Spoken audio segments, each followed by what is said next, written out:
नमस्कार मित्रों। सभी को महाशिवरात्रि की बहुत बहुत बधाई। और आपको आज ऐसे दो तरीके बताऊंगा कि आप भगवान शिव की कृपा बहुत आराम से प्राप्त कर सकेंगे। और उसे बहुत सारे लोग जो संवेदनशील होते हैं, जिनके भीतर संवेदनशीलता होती है, वो इस ऊर्जा को महसूस भी कर पाएंगे। आपके बच्चे हैं चिड़चिड़े हो रहे हैं, या छोटे बच्चे आपने देखा होगा, कभी कभी तो बहुत खुश होते हैं, नॉर्मल रहते हैं, कभी कभी रोने लग जाते हैं और कंटिन्यूस पूरी पूरी रात भी रोने लग जाते हैं। तो ऐसे में उनके ऊपर जो नकारात्मक ऊर्जा इस वायुमंडल में हमारे चारों तरफ घूमती रहती हैं, वो बच्चों के ऊपर कई बार हावी हो जाती हैं और ऐसे में बच्चों को समस्याएं आती हैं। बच्चों को पढ़ाई में चिड़चिड़ापन होना, या बड़े व्यक्तियों को बीमारियों से ग्रसित होना, या और शारीरिक मानसिक आर्थिक धन की नौकरी की इत्यादि ऐसी समस्याओं से जो लोग ग्रसित होते हैं, उसका मुख्य कारण चक्रों की ब्लॉकेज होती है।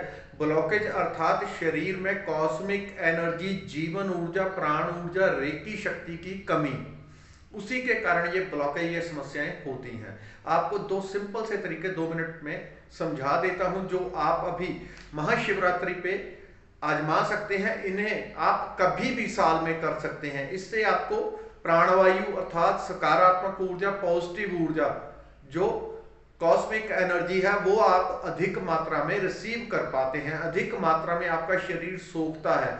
और ऐसी बहुत सारी समस्याएं जो आपको हो सकती थी या आपके साथ थी, इन तरीके से वो नकारात्मक ऊर्जाएं आपको पता भी नहीं चलता और आपसे दूर हट जाती हैं।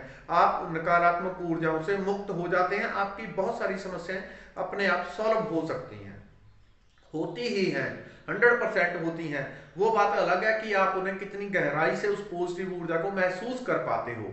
तो आपको दो तरीके बताता हूं। देखिए, अब जो महाशिवरात्रि आ रही है, वैसे तो साल में 12 शिवरात्रियां कही जाती हैं, लेकिन ये जो मार्च महीने की शिवरात्रि होती है, जो सबसे अंधेरी रात होती है, सबसे अंधेरी रात, इसी दिन महाशिवरात्रि हमारी कोई कैलेंडर देख के नहीं आती, जैसे अंग्रेजों के आते हैं कि फलाना उनका ये दिन है तो कैलेंडर पे देखते हैं। हमारे कैलेंडर देख के नहीं आते, हमारे क्या होते हैं, खगोल को देखे, ऊपर ब्रह्मांड में, सौरमंडल में क्या हो रहा है, कौन सा ग्रह किधर प्रवेश कर रहा है, उसकी क्या क्या, किसका प्रभाव हो रहा है, वो सारे का सारा देख के उसी के आधार पे ये सारे का सारा हमारे आते हैं। जितने भी हमारे, कभी दिवाली है, कभी नवंबर में आ गई, कभी आगे चली गई, कभी महीना 2 महीने आगे पीछे, तो सारी सौर मंडल की गणना से, अर्थात बहुत गहरा विज्ञान है, इसको जानने वालों ने तब इसका पूरा एक सिस्टम बनाया कि किस तरह से कौन सा जो है पर्व कब पड़ेगा। अब महाशिवरात्रि आ रही है, महाशिवरात्रि पर कुदरत का कुछ ऐसा सिस्टम हो जाता है कि हमें जो ऊर्जा लगातार हमारी कुंडलनी शक्ति को और हमारी प्राण ऊर्जा को जो नीचे की ओर खींचती थी, अर्थात केवल संसार में बहाती थी, केवल नीचे की ओर जो ऊर्जा जाती थी, एक दिन के लिए महाशिवरात्रि पे, जो मार्च महीने में लगभग आती है, लगभग आगे पीछे भी कभी हो सकती है, तो लगभग इसी महीने में आती है, अभी परसों है। तो ये जो आती है, और जो आपको तरीके बताऊंगा, इनको आप साल में कभी भी कर सकते हैं, कभी भी कर सकते हैं। इसका आपको लाभ 100% होगा।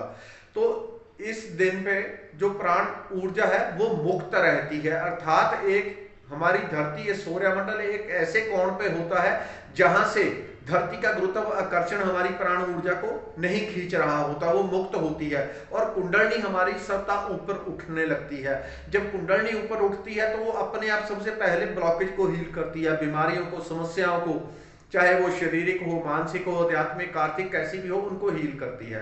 तो इस दिन का महत्व यही होता है कि आप दिन रात पीठ को सीधी रख के बैठे रहेंगे, अगर कुछ नहीं भी करेंगे तब भी आप बहुत सारा लाभ प्राप्त कर लेंगे। अब क्या करना है इस दिन? वैसे तो मंदिरों में बहुत भीड़ होती है, लेकिन कोशिश करें कि दिन में, रात में जितना हो, अधिक से अधिक भगवान शिव की पूजा जरूर करें। रात्रि में 4 पूजाएं होती हैं, उनको आप जरूर करें, चाहे घर पर ही करें, मंदिर में भीड़ हो तो घर पे करें। तो जो तरीके आपको बता रहा हूं वो आपने क्या करना है, एक तो आपने देखा होगा जब शिवलिंग होता है तो वो ऐसे ही उठा के नहीं बनाया गया, वो असल में उस कॉस्मिक एनर्जी जिसे कहते हैं, जिसे प्राण ऊर्जा, शरीर, हम श्री शक्ति, रेकी शक्ति कहते हैं, उसे बहुत सारे नामों से जानते हैं, वो ऊर्जा का प्रवाह उस शिवलिंग के ऊपर बहुत तीव्रता से पड़ता है। जब कोई ध्यान में बहुत गहरी तक स्थिर हो जाता है, ध्यान में गहरा चला जाता है, तो उसके जो ऑरा का और एनर्जी का स्वरूप है वो बिल्कुल शिवलिंग की तरह ऐसे गोल बन जाता है। जैसे शिवलिंग होता है वैसा ही हमारी ऊर्जा का स्वरूप भी बन जाता है। और जैसे ही हमारा वो शिवलिंग का रूप हमारा ऑरा लेता है, वैसे ही प्राण ऊर्जा का प्रवाह बहुत तीव्र होने लगता है। जो लोग ध्यान करते हैं कंटिन्यू, वो इस चीज को फील करते हैं कि जैसे ही ध्यान में उतरते हैं ऊर्जा का प्रवाह बहुत तीव्र हो जाता है। तो शिवलिंग को प्राण प्रतिष्ठित किया गया होता है उस ऊर्जा को सोखने के लिए, उसके ऊपर बहुत तीव्रता से ऊर्जा गिरती है। और जहां ऊपर हम पानी डालते हैं और एक साइड से पानी निकलता है, उसे कहते हैं जलहरी। अलग अलग मतलब हमारे राज्यों में अलग अलग उसके नाम हो सकते हैं। जलहरी जहां से पानी निकलता है, ऊपर से हम शिवलिंग पे पानी डालते हैं और एक साइड से पानी निकलता है, वहां से केवल पानी ही नहीं निकलता, उस पानी के साथ में मिलके अनंत जीवन शक्ति ऊर्जा वो चार्ज होके निकल जाती है। ऑटोमेटिकली वो पानी चार्ज हो जाता है। ये पानी इतना चार्ज होता है, अगर किसी के ऊपर किया कराया तंत्र मंत्र यंत्र हो, बहुत तीव्र प्रभाव हो, तो इस जल से ही बहुत हद तक या पूरी तरह से वो प्रभाव, जो नकारात्मक चीजों का प्रभाव है, वो खत्म हो जाता है। तो आपको क्या करना है, जहां से पानी निकलता है वहां पे इस तरह से हाथ लगा के इस तरह से आपको झुक के सिर लगाना है, जितनी देर संभव हो, 1 मिनट 2 मिनट 4 मिनट। अगर कोई मोटा है, उसको झुकने में समस्या है, तो ऐसे ही हाथ वहां पे लगा दे, जहां से नीचे की तरफ नाली की तरफ पानी बहता है, वहां पे हाथ लगा ले ऊपर शिवलिंग के चारों, वहीं पे हाथ लगाए और महसूस करें। मन में एक संकल्प करना होता है। हम एक तो संकल्प हमने हाथ आगे बढ़ा दिए तो कर दिया कि हम आपकी कृपा लेने चाहते हैं, आपकी प्रभु शक्ति लेनी चाहते हैं, एक तो संकल्प ये। दूसरा, मन में संकल्प करें, मन में एक भावना करें कि वहां से एक सूक्ष्म ऊर्जा प्रवाहित हो रही है, वो सीधी प्रवाहित होकर आपके सर के माध्यम से बॉडी में जा रही है। जो लोग सेंसिटिव होंगे तुरंत बॉडी में वाइब्रेशन महसूस करेंगे। हो सकता है यहाँ पे यहाँ पे यहाँ पे किसी की पूरी बॉडी में, और जो लोग कम सेंसिटिव हैं ध्यान की ऊर्जा के लिए, वो पूरी तरह मतलब योग्य नहीं होते या उनकी ब्लॉकेज नहीं खुली होती, वो लोग नहीं महसूस करते तो अलग बात है। बाकी जो सेंसिटिव होंगे वो उस ऊर्जा को महसूस करेंगे और शरीर में हल्की फुल्की वाइब्रेशन भी महसूस करेंगे। तो इसको आप 1 मिनट 2 मिनट 4 मिनट जितनी देर आप कर लेंगे उतना अच्छा है, उतनी प्राण ऊर्जा शरीर में आ जाएगी और बहुत सारी ब्लॉकेज आपकी ऑटोमेटिकली खुल जाती है। तो वैसे तो मंदिरों में काफी भीड़ होती है, लेकिन जितनी देर हो सके 2-4 सेकंड ही हो सके तो आप उतना ही कर लें। ऊर्जा अनलिमिटेड मात्रा में बहती है, वहां कोई पाइप की तरह थोड़ी थोड़ी नहीं बहती, बल्कि अनलिमिटेड बहती है। तो इतना भी आप कर लेंगे तो ऊर्जा आ जाएगी। दूसरा, भगवान शिव को हम बेलपत्र अर्पित करते हैं। यहाँ पे भारत में इतने बाहर के आक्रमण हुए, कभी मुगलों का कभी किसी का, तो उसमें हमने अपने जो हमारी पीढ़ियों से चला आ रहा ज्ञान था वो हमने भुला दिया। भगवान शिव को हम बेलपत्र अर्पित करते हैं।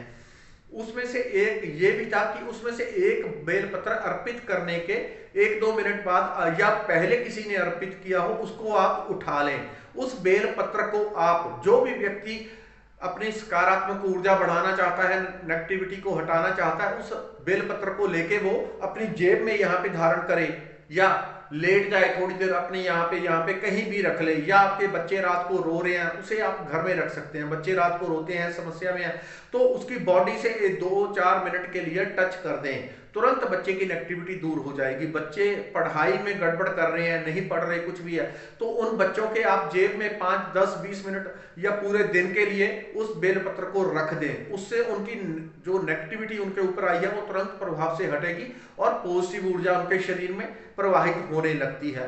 बच्चों में फर्क आपको तुरंत या कुछ ही समय में आपको महसूस होने लग जाता है, इतना पावरफुल है।